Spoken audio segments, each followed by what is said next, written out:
गांव वाले doctor Johnny Sins के बारे में फुसफुसाते थे। वो हमेशा बुरे नहीं थे, वो कहते थे। कभी वो बीमारों को ठीक करते थे और टूटी हड्डियों को जोड़ते थे, लेकिन कुछ बदल गया। उनकी दवाइयां जहर बन गईं। उनके स्पर्श से दर्द होता था, आराम नहीं। डर ने गांव वालों के दिलों को घुमा दिया। उन्होंने उन पर जादू टोना करने का इल्जाम लगाया। अपनी जमीन पर छाए अंधेरे के लिए उन्हें दोषी ठहराया। वे उसे गांव के किनारे तक घसीट कर ले गए। एक अलाव बनाया जिसकी लपटें रात के आसमान को चाट रही थीं, और उसे आग की लपटों में फेंक दिया। डॉक्टर की चीखें घाटी में गूंज उठीं।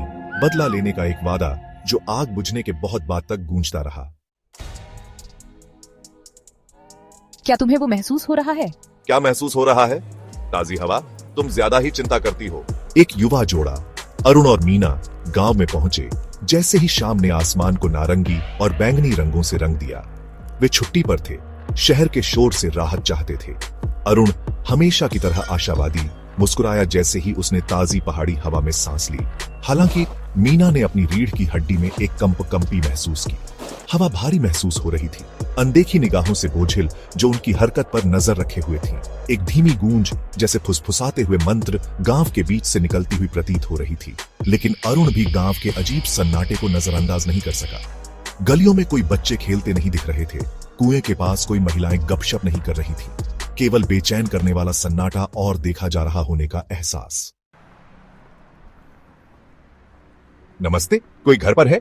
चलो बस रुकने की जगह ढूंढते हैं। ये जगह अजीब लग रही है। वे गांव में और अंदर चले गए।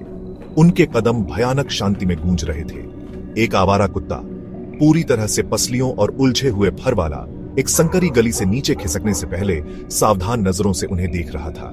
घर अंधेरे थे, खिड़कियां बंद थीं जैसे किसी अनदेखी चीज के डर से। सन्नाटा, केवल हवा पेड़ों से होकर गुजर रही थी। उसका उदास गीत मीना की त्वचा पर रोंगटे खड़े कर रहा था। उसने अरुण का हाथ पकड़ लिया। उसकी उंगलियां उसके बाइसेप्स में धंस गईं। कमरा ढूंढ रहे हो? गांव के किनारे पर एक पुराना गेस्ट हाउस है। साफ बिस्तर, लेकिन सावधान रहना जवानों। इस गांव में ऐसे राज हैं जिन्हें बिना छेड़े छोड़ देना ही बेहतर है।